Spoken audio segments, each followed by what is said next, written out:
Okay. Okay, Carlo, Okay, can you great. hear me? Yeah, Okay, I'm so sorry. We had some problems with the connection and no the problem. sound. I think that now we can hear very well, correct? Great, great.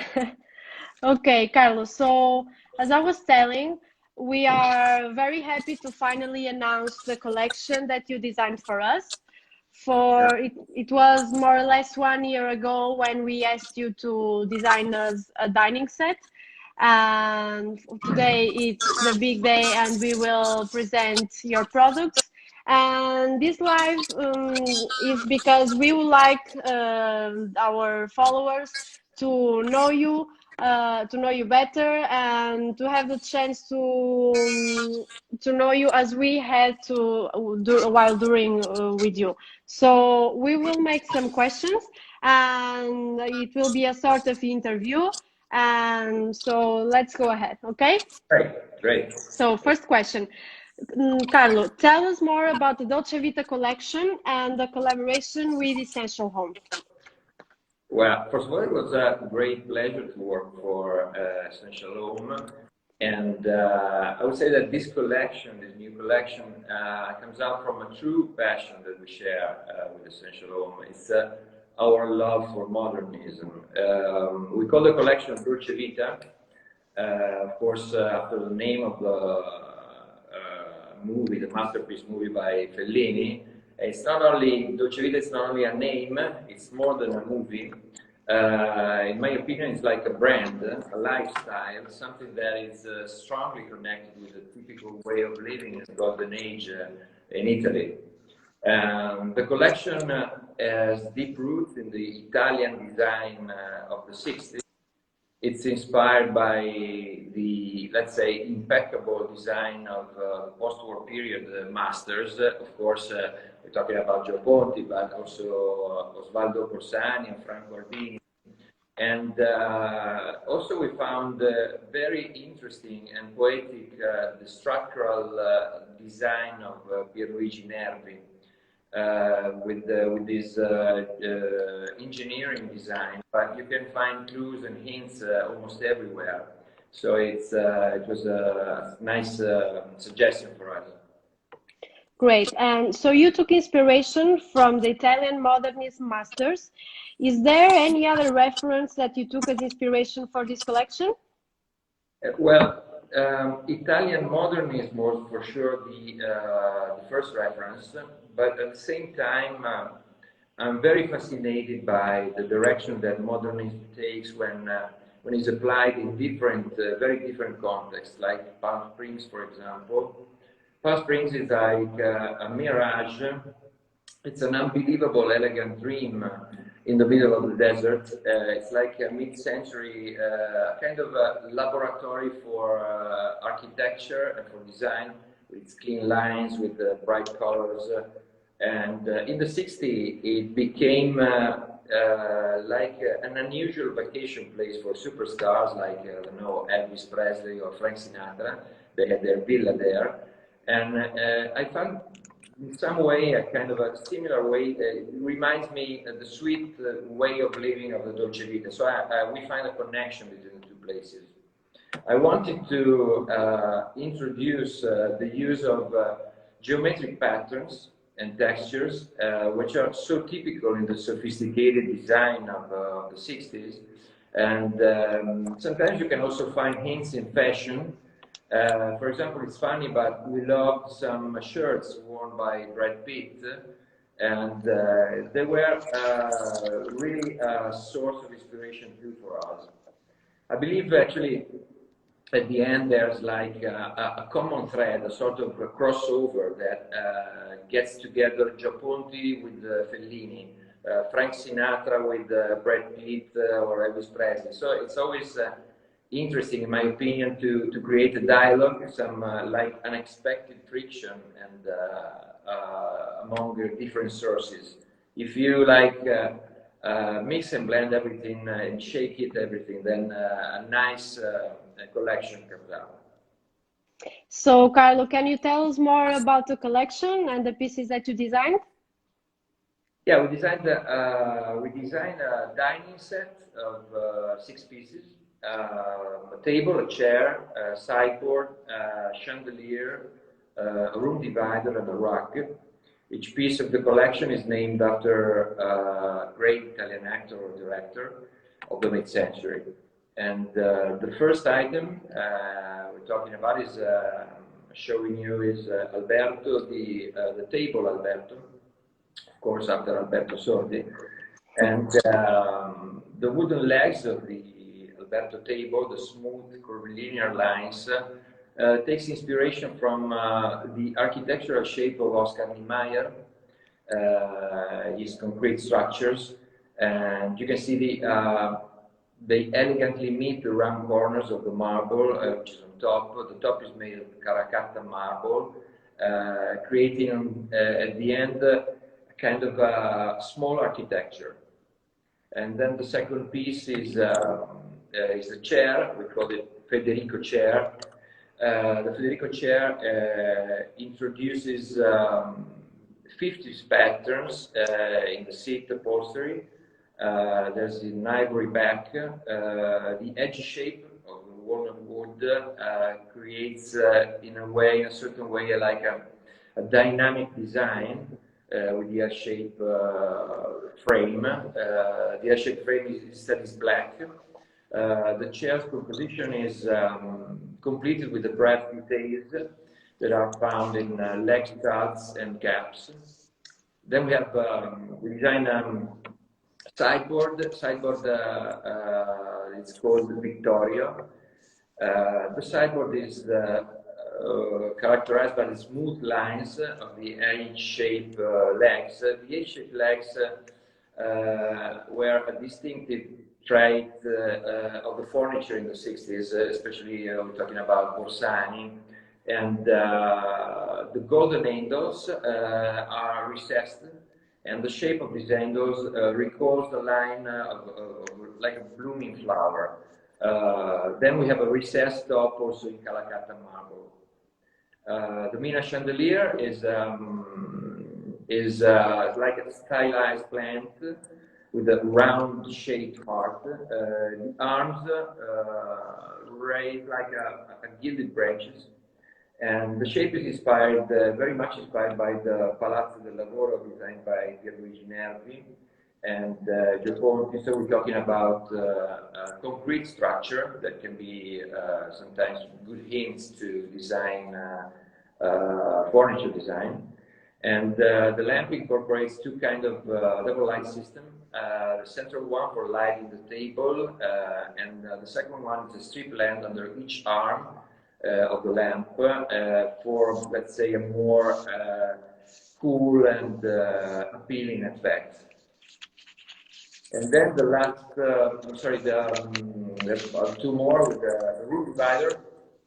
Room divider is designed, it's called Giulietta. It's Giulietta Masina. It's designed like a curved brass frame that creates an elegant dialogue with the upholstery. We made a collaboration with the textiles of ATs. It's really interesting, this pattern that we found together. It's an octagonal pattern, very, very 60, very emotional, geometric. In a way, it rediscovers the taste for decoration, like typical mood of the modernist design. This room divider is coming in two options, like a mustard yellow or blue peacock.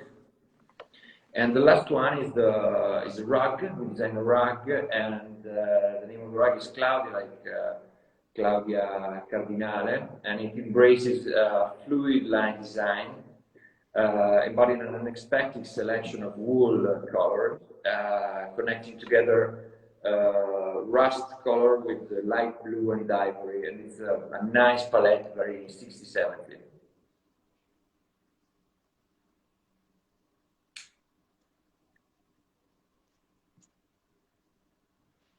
It's amazing. Can you tell us more about your journey in the design? How and when did you start to have this passion for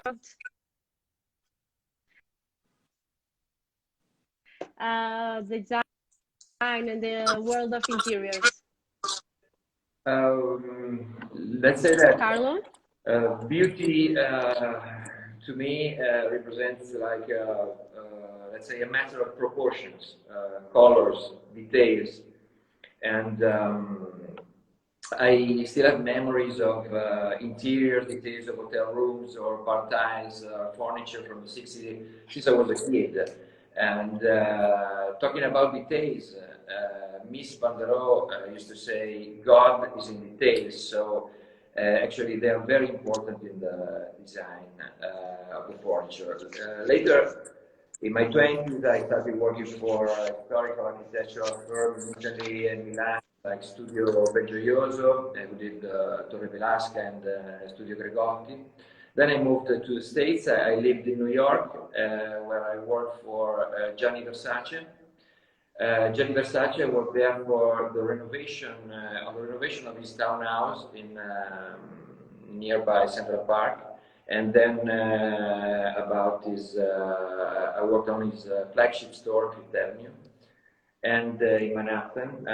Even if, I have to say that even if his style was different from mine, and rather decorative, let's say, I found his creativity and taste for colors very inspiring. And at this point, then I started focusing on interiors. I came back to Italy. I opened up my studio and I started designing shops and villas. And I always design bespoke furniture because I believe that each work is unique and it requires special attention for furniture and for details. Right, correct. So, and how would you describe your signature style? If I have to describe my style, I would say it's contemporary, but with deep roots in the past. And my own country in Italy, we have like full of incredible examples of good architecture and pieces like, as we said, Albini, Magistretti, Borsani, Zanuso, and so on. And so the guidelines are always timeless elegance, but with a strong character. Moreover, I like to contaminate the design with the materials or details that create an unexpected contrast. And how do you find inspiration for each project? How is the creative process? Well, let's say that the location and the context are the starting point of every project. However, my creative process is inspired by lots of different sources. During years, I've built my own aesthetic sense that refers to the magic abstract scenographies by Bob Wilson, for example, or the interiors in Stanley Kubrick's movie.